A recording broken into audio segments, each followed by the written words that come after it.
Hi అండి అందరికీ. First day feed అనేది చాలా ముఖ్యం. ఫస్ట్ చిక్స్ రాగానే పేపర్ మీద చల్లకుండా కుప్పల్లాగా ఫ్రెష్ ఫీడ్ పోయాలి. అలాగే మీకు ఫీడర్స్ తక్కువ ఉన్నచో టైర్ ఫీడింగ్ కానీ పేపర్ మీద ఎక్కువ వేయడం, టైర్ ఫీడింగ్ లేదు అంటే సంచుల మీద ఇలా కుప్పలాగా పోయడం ద్వారా మీకు ఎక్కువ చిక్స్ అనేది కన్జంప్షన్ అవుతుంటుంది ఫీడు. ఇలా ఒక చిక్స్ని చూసి ఇంకో చిక్స్ రావడం అంటే చిక్స్ ఒకటేసారి గుంపులుగా వచ్చి తీసుకోవడం అనేది జరుగుతుంది ఫీడింగ్ మనకి. మన చిక్ ఫీడర్ కంటే ఈ టైర్ ఫీడింగు, ఈ బెడ్ ఫీడింగ్లో ఇలా ఇవ్వడం వల్ల క్రాప్ లెవెల్ అనేది బర్డ్స్ ఎక్కువగా పెంచుకుంటుంది. దీని ద్వారా మనకు ఫస్ట్ 24 అవర్స్లో ఆల్ బర్డ్స్ 100% కన్జంప్షన్ అనేది ఉంటుంది.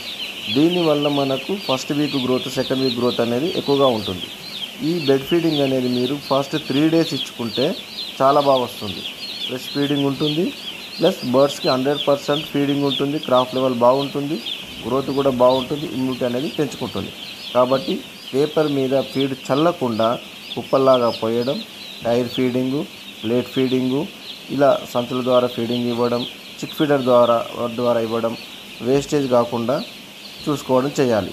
లిటర్ పోవడం వల్ల కూడా కొంచెం డ్యామేజ్ చేస్తుంటాయి. కాబట్టి టైర్ ఫీడింగ్ని రివర్స్లో పెట్టడం, ఉల్టా చేయడం ద్వారా మళ్ళీ ఫ్రెష్గా ఫీడ్ ఇవ్వడం, ఇలాంటి జాగ్రత్తలు తీసుకోవడం ద్వారా ఈకోలై ఫామ్ కాకుండా, బ్యాక్టీరియా ఫామ్ కాకుండా మనం ఫ్రెష్ ఫీడ్ అనేది చిక్స్కి అందించవచ్చు.